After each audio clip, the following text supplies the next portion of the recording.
안녕하십니까. 1258 프로덕션 윤성일입니다. 오늘 또 짐벌을 하나 소개시켜 드리려고 나왔습니다. 또 캠툴 제품을 가지고 나왔습니다. 제가 왜 자꾸 캠툴 제품만 리뷰를 하냐 하면은 정말 마음에 들고 좋기 때문입니다. 제가 써서 좋으니까 이렇게 계속 리뷰를 하는 건데, 얼마 전에 이 로닌 S, 제가 뭐 캠툴만 쓰는 게 아닙니다. 자, 로닌 S 많이 사용하시죠. 요즘에 로닌 S 후속작도 나왔던데, 로닌 S를 사용해서 촬영을 좀 가볍게 하려고 로닌 S를 하나 구매를 했었습니다. 근데 한 축이 계속 기울어져 있고 펜 축이 자꾸 이렇게 빙빙 돌아가고 막 그런 점들이 있어서 메일로 문의를 했습니다. 그나마 메일 문의가 한국어로 가능하다는 점이 그나마 다행인 것 같습니다. 다행인 것 같은데, 그렇게 뭐 몇 번을 메일을 주고받고 하면서 내려진 결론은 이 제품을 중국으로 보내라는 거였습니다. 정말 짜증나는 일이 아닐 수 없었는데, 그 후에 업데이트가 되고 나니까 또 어느 정도 증상이 개선이 됐었습니다. 근데 이게 AS가 바로바로 이루어지지 않으면 이 촬영도 해야 되는데 정말 답답하고 짜증나는 일이 아닐 수가 없죠.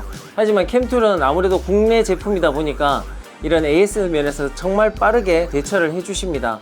뭐 한쪽 기울었다, 뭐 이렇게 하면 된다, 잘 못하겠다, 그러면 다시 전화해 오셔서 심플 BDC 프로그램을 통해서 이렇게 조절을 하긴 하는데 잘 모르겠으니까 이제 뭐 원격 프로그램을 통해서 직접적으로 전화를 통화하면서 이렇게 해주시기도 하고, 결국 이래도 잘 못하겠다 그러면 내일 아침에 뭐 고속버스나 택배로 보내라 그러면 바로바로 수리해 주셔서 단 며칠 안에, 어떨 때는 뭐 그날 저녁에 바로 보내주신 적도 있었거든요. 간단한 거 같은 경우 그런 적도 있었는데, 그렇게 이게 에이스가 좋다는 거는 그 제품을 다시 계속 구매할 수밖에 없는 가장 중요한 요인이 아닌가 생각을 합니다. 그래서 오늘 제가 저번에 리뷰했던 제품이 바로 이거 캠툴 알파빔 렌더였습니다. 캠툴 알파빔 렌더에 제가 DSLR도 OD 마크4 DSLR도 올리고 그 다음에 FS5도 올리는 영상을 보여드렸죠. 하지만 그때 FS5를 올린 영상을 보여드렸을 때 정말 큰 치명적인 단점 하나가 있었죠.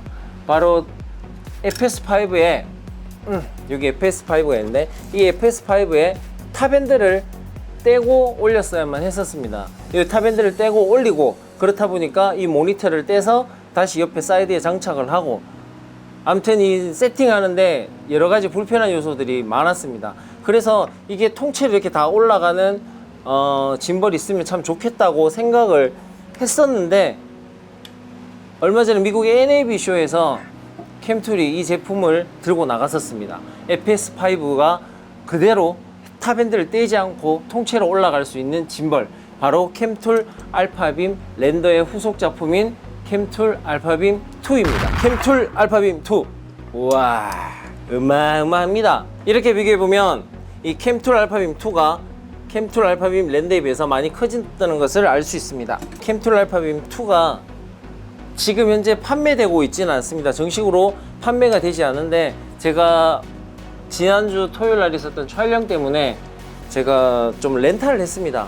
제가 하루 동안 거의 아침 10시부터 밤 8시까지 거의 한 10시간을 계속 전원을 켜두고 촬영을 했었는데, 사실 10시간 정도 촬영을 하니까 온몸이 부서질 정도로 이게 힘들긴 했습니다. 하지만 이 성능은 정말 짱짱했습니다. 힘도 정말 좋았고 무빙이 상당히 부드러웠고요. FS5 같은 경우에는 탑핸들에 내장 마이크가 있기 때문에 이 탑핸들을 떼버리면 마이크 자체가 없어져 버립니다. 캠툴 알파빔 2에는 핸들을 떼지 않고도 그대로 장착할 수 있기 때문에 짐벌에서 내려서 바로 픽스 촬영도 할 수 있고, 다시 짐벌에 장착해서 짐벌 촬영도 할 수 있고, 촬영이 편했던 것 같습니다. 자, 지금 이제 FS5를 캠툴 알파빔 2에다가 한번 올려보도록 하겠습니다. 캠툴 알파빔 2에다가 FS5를 올려보았습니다. 사이드 핸들도 지금 짐벌 핸들에다가 장착을 했고요. 아주 안정적으로 잘 올라가 있습니다. 외관상으로 봤을 때 이 캠툴 알파빔 2가 가장 크게 달라진 점은 바로 이 피치 축의 앞뒤 길이를 조절할 수 있는 부분이 생겼다는 겁니다. 이거는 CG와 전혀 무관하게 카메라에 이제 간섭이 전혀 생기지 않도록 만들어주는 부분인 것 같아요. 이게 뭐 DSLR 같은 경우에 카메라 굳이 이만큼 앞에까지 와 있을 필요가 없죠. 그러니까 이거를 뒤로 당겨서 여기까지 이 뒷부분까지 이제 뭐 카메라가 오게 해서 할 수도 있고, 이렇게 앞뒤가 긴 카메라 같은 경우에는 그럴 때는 앞으로 좀 당겨서 이 피치축을 조금 더 길게 만들어서 CG를 맞춰주면 전혀 이 롤축과 간섭이 없이 카메라를 장착할 수가 있습니다. 이 부분이 진짜 잘 된 것 같아요. PCB 보드가 또 업그레이드된 PCB 보드로 전면 교체를 다 했다고 합니다. 그리고 또 배터리 캡 부분이 이제 달라졌어요. 그때는 이렇게 힘들게 이렇게 갈라가지고 쫙 갈라가지고 넣었어야 되는데, 이제는 이렇게 나사를 풀어가지고 여기 안에 이렇게 들어가게 됩니다.